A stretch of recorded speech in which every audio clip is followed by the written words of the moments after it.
Các bạn nhé, các cái kiến thức về Excel cơ bản trong cái lập tổng mức đầu tư và tính hiệu quả dự án thì các bạn vào cái chủ đề giá dựng.vn và sau đó bạn quận xuống cái phần là phần mềm Excel VBA tự động hóa công việc, trong đó có cái chủ đề là kiến thức Excel để lập và thẩm định tổng mức đầu tư hiệu quả dự án. Tôi có vạch ra cái Excel thì nó nhiều lắm, bạn mà search trên mạng thì nó vô cùng mênh mang, nên là các bạn tập trung vào những cái nội dung tôi cho là các cái kiến thức cơ bản và các cái kiến thức tính năng thường dùng. Đấy, và một số cái nội dung như này thì nó tập trung luôn vào cái nội dung.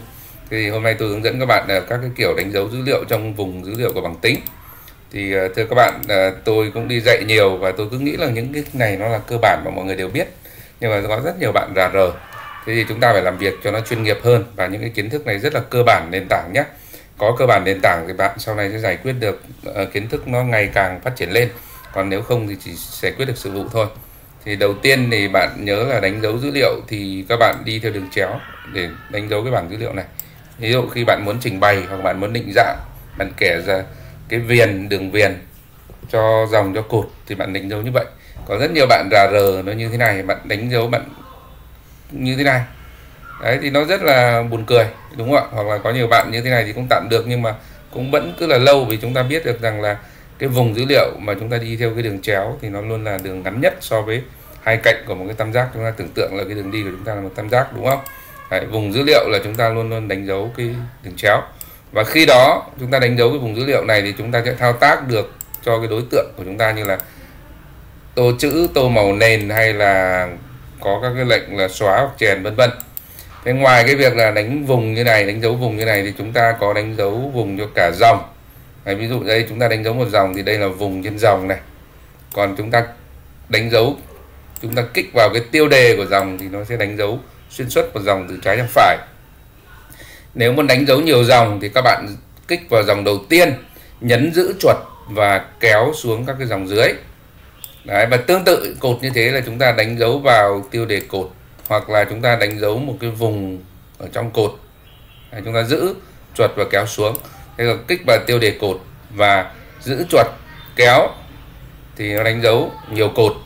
Thế và ở đây chúng ta có một cái lưu ý là nếu muốn đánh dấu một cái vùng mà không muốn kéo như vừa xong thì chúng ta giữ chuột kích vào ô đầu tiên bên trái, và sau đó giữ phím Shift ở trên bàn phím và chúng ta nhấn xuống và chúng ta kích vào cái ô cuối cùng của vùng dữ liệu. Cũng là một cái cách rất là chuyên nghiệp. Kích vào cái ô đầu tiên và giữ phím Shift để kích vào cái ô cuối cùng.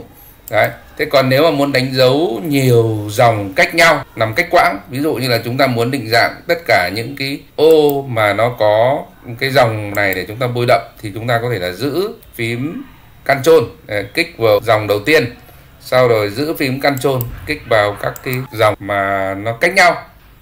Tương tự như thế thì cột cũng là kích vào các cái cột mà nó nằm cách nhau thì chúng ta giữ phím Ctrl. Chúng ta mềm dẻo trong cái việc là giữ Shift và Ctrl. Thế ở đây thì lưu ý là nãy tôi không đánh dấu cả cái dòng này để tôi bôi đậm Ctrl B, bởi vì là như thế này thì nó định dạng hết cả những cái ô này, chúng ta không nhìn thấy nhưng nó gây nặng cho bảng tính. Thì chúng ta có thể là đánh dấu cái vùng này đó, sau đó chúng ta giữ Ctrl và chúng ta đánh dấu cái vùng tiếp theo, và chúng ta Ctrl B một lần để cho nó định dạng. Nếu cái bảng tính này nó dài, chúng ta kích vào cái ô đầu tiên, sau đó thì chúng ta kéo cái con chạy ngang hoặc con chạy dọc. Đấy, và chúng ta giữ Shift và chúng ta kích vào ô cuối cùng để mà đánh dấu cái vùng dữ liệu trước khi chúng ta thao tác thì nó sẽ rất là nhanh. Cái việc đánh dấu cả một dòng này, sau đó thì chúng ta cắt và chúng ta thao tác đến cái vị trí là chúng ta chèn sang cái chỗ khác, thì nhiều khi nó rất là thuận lợi là các cái công thức nó sẽ tự động thay đổi theo. Đấy, nó rất là thuận lợi, nên là các bạn nhớ là các cái thao tác rất là đơn giản vậy thôi, nhưng cơ bản thì các bạn cần nắm. Bởi vì là tôi đi dạy thì cứ nghĩ là mọi người biết rồi nên nhiều khi không dạy cái này. Do đó đến lúc mà nhìn vào bằng máy tính thì mới thấy mọi người thao tác rất là lóng ngóng.